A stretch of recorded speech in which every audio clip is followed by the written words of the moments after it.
सबैजनामा हार्दिक नमस्कार। मेरो लेफ्ट ह्यान्ड आर्ट जर्नी अन्तर्गतको नयाँ भिडियो लिएर उपस्थित भइसकेँ। र यो भिडियो चाहिँ ट्युटोरियल भन्दा पनि मोर लाइक प्र्याक्टिस हो मेरो लागि। किनभने मैले पेन युज गरेर यो किसिमको मेटालिक एब्जर्प्सन र रिफ्लेक्सन फेनोमेननलाई एक्सप्रेस गर्न योभन्दा अगाडि ट्राई गरेकै थिएन। र यो मेरो फर्स्ट त्यो किसिमको आर्ट हो। सो अन्तिमसम्म हेर्नुहोला र कस्तो लाग्छ अन्तिममा कमेन्ट पनि छोडिदिनु होला। र सब्सक्राइब नगर्नुभएकोले प्लिज सब्सक्राइब गरेर मेरो यो च्यानललाई मोनिटाइज गर्नको लागि सहयोग गरिदिनु होला।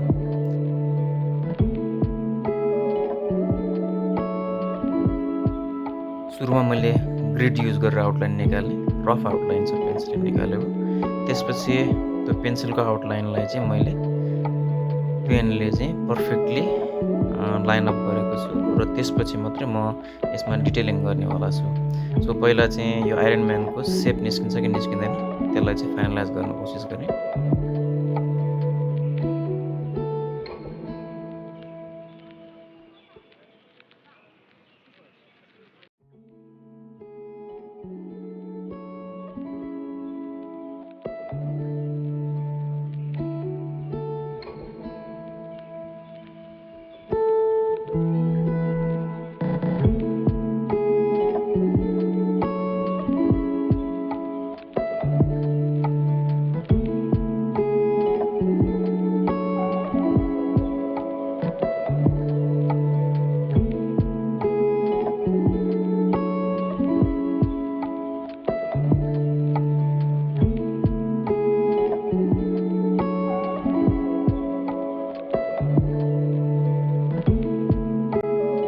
आउटलाइन चित्त बुझ्दो देखेपछि मैले मेजर स्याडोहरूलाई चाहिँ मार्किङ गरेँ फर्स्टमा। यो अब्जेक्टमा चाहिँ लाइटको फेनोमेनन कस्तो छ भन्दाखेरि टपबाट लाइट आएको जस्तो देखिन्छ र धेरै जस्तो स्याडोहरू चाहिँ डाउन साइडपट्टि कास्ट भएको देखिन्छ, हल्का डाउन एन्ड लेफ्ट साइडपट्टि। सो त्यही अनुसारको चाहिँ स्याडो र हाइलाइट हुन्छ यसमा। तर स्याडो र हाइलाइट भन्दैमा मेटलमा चाहिँ अरू जस्तो स्याडो हाइलाइट हुँदैन। यसमा चाहिँ स्याडो भएको साइडपट्टि रिफ्लेक्सन पनि भइदिन सक्छ र रिफ्लेक्सनको नजिकै एउटा डार्क स्याडो जस्तो कास्ट पनि भइदिन सक्छ। सो मेटल बनाउँदाखेरि अलिकति फरक हुन्छ। योभन्दा अगाडि मैले एनिमलहरू बनाउँथेँ।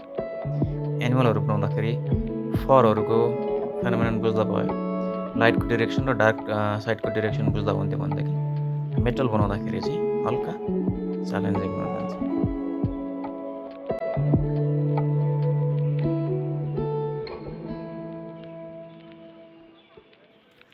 केही आर्टको नलेज भएको अडियन्सहरूले यो हेर्दै हुनुहुन्छ भनेदेखि चाहिँ तपाईँहरूले यो मेरो टेक्निकलाई अलिकति प्रिमिटिभ पाउन सक्नुहुन्छ।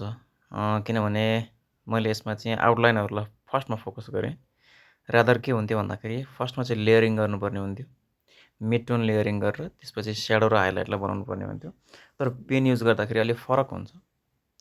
र पेन र त्यहाँमाथि मेरो जुन रेफरेन्स छ त्यो चाहिँ मेटालिक रेफरेन्स भएको हुनाले गर्दाखेरि चाहिँ यसमा पेनले नर्मली क्रस ह्याच गरेर स्याडो गर्ने हुन्छ र क्रस ह्याच गर्न खोज्यो भनेदेखि चाहिँ मेटलको रिफ्लेक्सन आउँदैन।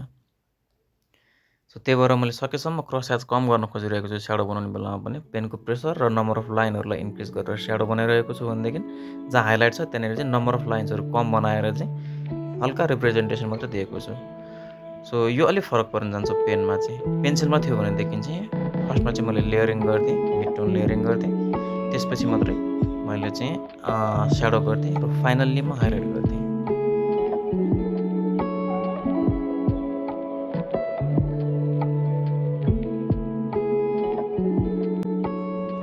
यसमा सबैभन्दा च्यालेन्जिङ पोर्सन भनेको मिड टोन हो, जुन गाढा स्याडो र हाइलाइटेड पोर्सनको बिचमा हुन्छ।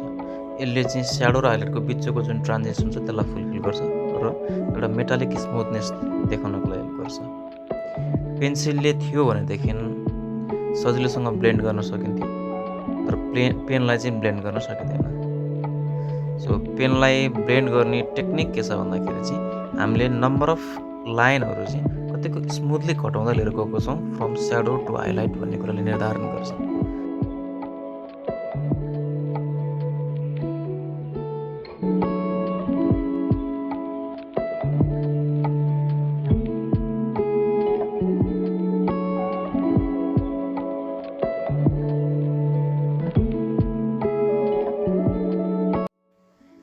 पेनले आर्ट बनाउँदा हुने च्यालेन्जेसहरूको कुरा गरौँ अब। फर्स्टमा चाहिँ पेनले स्ट्रोक हालिसकेपछि त्यसलाई मेट्न मिल्दैन। एउटा स्ट्रोकलाई मेन्टेन गर्नको लागि चाहिँ नम्बर अफ अरू स्ट्रोक कम्प्लिमेन्टिङ स्ट्रोक्सहरू भनिन्छ त्यसलाई, कम्प्लिमेन्टिङ स्ट्रोक्सहरू हाल्नुपर्छ। फर्स्ट त्यो भयो। सेकेन्डली यसलाई ब्लेन्ड गर्नको लागि नर्मल ब्लेन्डर हुँदैन, पेनकै स्ट्रोक्सहरूले यसलाई ब्लेन्ड गर्नुपर्ने हुन्छ। त्यही भएर यो टाइम कन्ज्युमिङ पनि हुन्छ।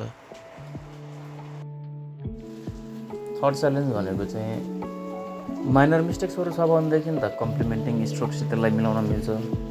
तर बाइचान्स कुनै एउटा मेजर मिस्टेक्स भयो, कुनै पनि एउटा ठुलो स्ट्रोक चाहिँ मिस्टेक हुनु पुग्यो भनेदेखि त्यसलाई बनाउनको लागि अति नै गाह्रो हुन्छ यसमा। तर यही समस्या पेन्सिलमा थियो भनेदेखि हामीले सिम्पली इरेजर युज गर्न सक्थ्यौँ अथवा ब्लेन्डर युज गरेर चाहिँ त्यसलाई फेन्ट बनाएर फेरि बनाउन सकिन्थ्यो। पेनमा चाहिँ त्यो सम्भव छैन।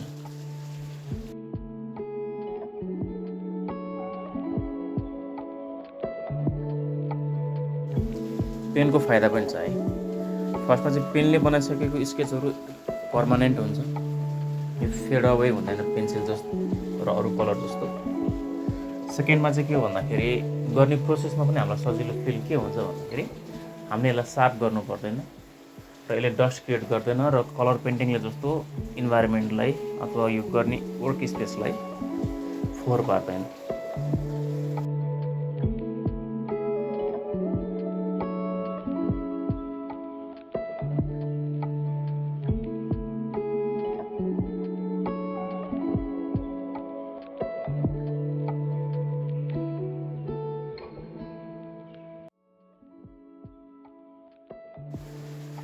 हामीले पेनले मेटल अरू ग्लास बनाउन खोज्यो भनेदेखि त्यसमा चाहिँ हामीले प्रिसाइजली प्यारलल लाइन्सहरू हाल्नुपर्ने हुन्छ। जस्तो एनिमल बनाउँदा जुन मैले फरको केसमा कुरो गरेको थिएँ, यसमा त्यो लाग्यो भने यसमा दुईवटा कुनै पनि लाइन जोडिन गएको देख्यो भनेदेखि चाहिँ रिफ्लेक्सन देखिँदैन। त्यही भएर प्यारलल लाइन्सको लागि चाहिँ हातको प्र्याक्टिस अलि बढी हुनुपर्छ। मेरो पनि पर्फेक्टली प्यारलल छैन, तै पनि मैले कोसिस गरेको छु र टाइम धेरै लिएको छु।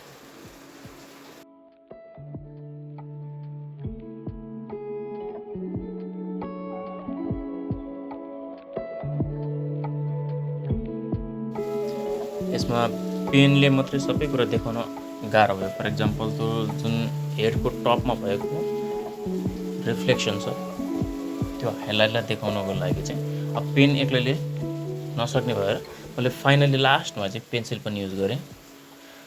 पेन्सिल युज गर्नुभन्दा अगाडि सबै एक्जिस्टिङ पेन्सिलको मार्क्सहरूलाई चाहिँ इरेजरले मेटेँ। यसभन्दा पछाडि चाहिँ जहाँ जहाँ रिफ्लेक्सन र स्याडो छ त्यो अनुसारले त्यही ग्रेडले चाहिँ मैले पेन्सिलले मार्क पनि गरेँ र स्याडो र हाइलाइटलाई ब्लेन्ड पनि गर्थेँ। र यति भएपछि राम्रो मेटालिक रिफ्लेक्सन सहितको आइरन म्यानको स्केच कम्प्लिट भएको छ। तपाईँहरूलाई यो स्केच कस्तो लाग्यो? यतिसम्म हेरिदिनु भएकोमा धेरै धेरै धन्यवाद। लाइक कमेन्ट गरिदिनु होला, सब्सक्राइब पनि गर्नु होला नगर्नु भएकोले। Alright, thank you very much for watching. I hope to see you in the next video. Namaste.